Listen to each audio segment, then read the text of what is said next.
اعوذ باللہ من الشیطان الرجیم بسم اللہ الرحمن الرحیم رب اشرح لی صدری ویسر لی امری واحلل عقدۃ من لسانی یفقہوا قولی۔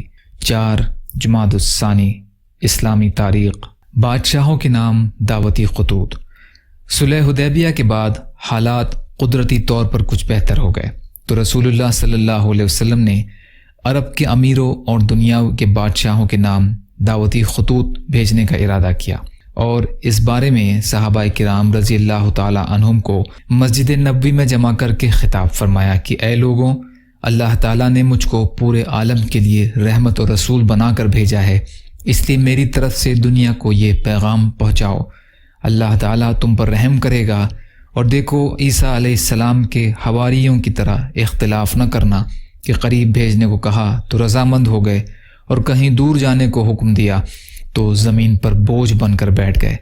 آپ صلی اللہ علیہ وسلم کے جانثار صحابہ یہ حکم سنتے ہی فوراً اطاعت کے لیے تیار ہو گئے، اور بطور مشورہ عرض کیا کہ یا رسول اللہ، یہ دنیاوی بادشاہ بغیر مہر کے کسی خط کو قابل اعتبار نہیں سمجھتے اور نہ اسے پڑھنے کی زحمت گوارا کرتے ہیں، اس لیے مہر لگا کر خطوط روانہ کیے جائیں۔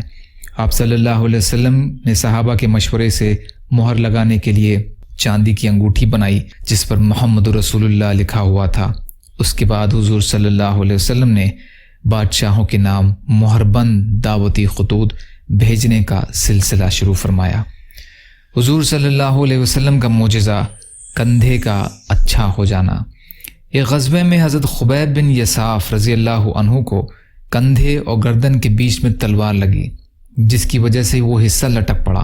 وہ آپ صلی اللہ علیہ وسلم کے پاس آئے تو حضور صلی اللہ علیہ وسلم نے اس حصے پر اپنا لعاب دہن یعنی تھوک مبارک لگایا، اور پھر اس کو جوڑا تو وہ چپک کر ٹھیک ہو گیا۔ بیہقی فی دلائل النبوہ کی حدیث ہے۔ ایک فرض کے بارے میں قضا نمازوں کی ادائیگی۔ رسول اللہ صلی اللہ علیہ وسلم نے فرمایا، جو کوئی نماز پڑھنا بھول گیا یا نماز کے وقت سوتا رہ گیا تو اس کا کفارہ یہ ہے کہ جب یاد آئے اسی وقت پڑھ لے۔ ترمذی کی روایت۔ ابو قتادہ رضی اللہ عنہ راوی۔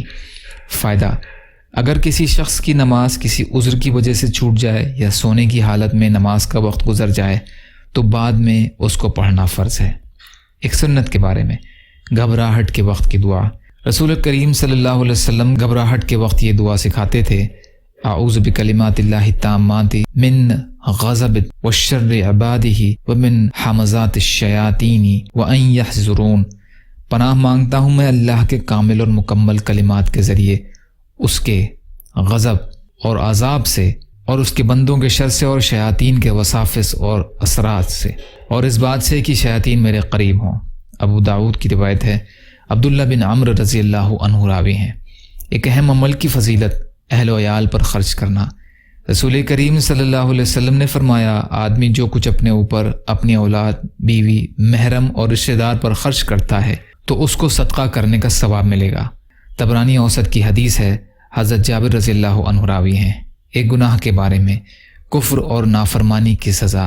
قرآن میں اللہ تعالیٰ فرماتا ہے، جو شخص منہ موڑے گا اور کفر کرے گا تو اللہ تعالیٰ اس کو بڑا عذاب دے گا، پھر ان کو ہمارے پاس آنا ہے، پھر ہمارے ذمے ان کا حساب لینا ہے۔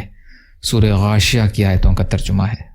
آخرت کے بارے میں کافروں کی حالت۔ رسول اللہ صلی اللہ علیہ وسلم نے فرمایا، کافر اپنی زبان کو 1 یا 2 فرسخ یعنی تقریباً 12 کلومیٹر تک زمین پر گھسیٹتے ہوئے چلے گا، لوگ اس کو رونتے ہوئے اس پر چلیں گے۔ ترمذی کی روایت ہے۔ ابن عمر رضی اللہ عنہ راوی ہیں۔ طب نبوی سے علاج۔ آپریشن سے پھوڑے کا علاج۔ حضرت اسماء بنت ابی بکر رضی اللہ تعالی عنہا کہتی ہیں کہ میری گردن میں ایک پھوڑا نکل آیا، جس کا ذکر حضور صلی اللہ علیہ وسلم سے کیا گیا تو آپ صلی اللہ علیہ وسلم نے فرمایا، اسے کھول دو یعنی پھوڑ دو اور چھوڑو مت، ورنہ گوشت کھائے گا اور خون چوسے گا، یعنی اس کا خراب مادہ اگر وقت پر نہ نکالا گیا تو زخم کو اور زیادہ بڑھا کر گوشت اور خون کو بگاڑتا رہے گا۔ مستدرک کی روایت ہے۔ نبی اکرم صلی اللہ علیہ وسلم کی نصیحت۔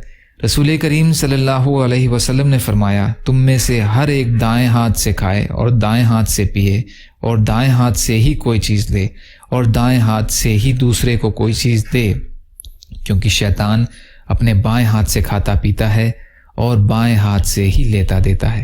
ابن ماجہ کی روایت ہے، ابو ہریرہ رضی اللہ تعالی عنہ راوی ہیں۔ یا اللہ ہم سب کو کہنے سننے سے زیادہ عمل کی توفیق عطا فرما۔ یا اللہ جو مظلوم ہیں، پریشان حال ہیں، بیمار ہیں، قرض میں ہیں، بے روزگار ہیں، محتاج ہیں، ان کی مدد فرما۔ یا اللہ جو مانگا وہ بھی عطا کر دیجئے، جو بھول گئے ہوں اپنے فضل کرم سے عطا فرمائیے۔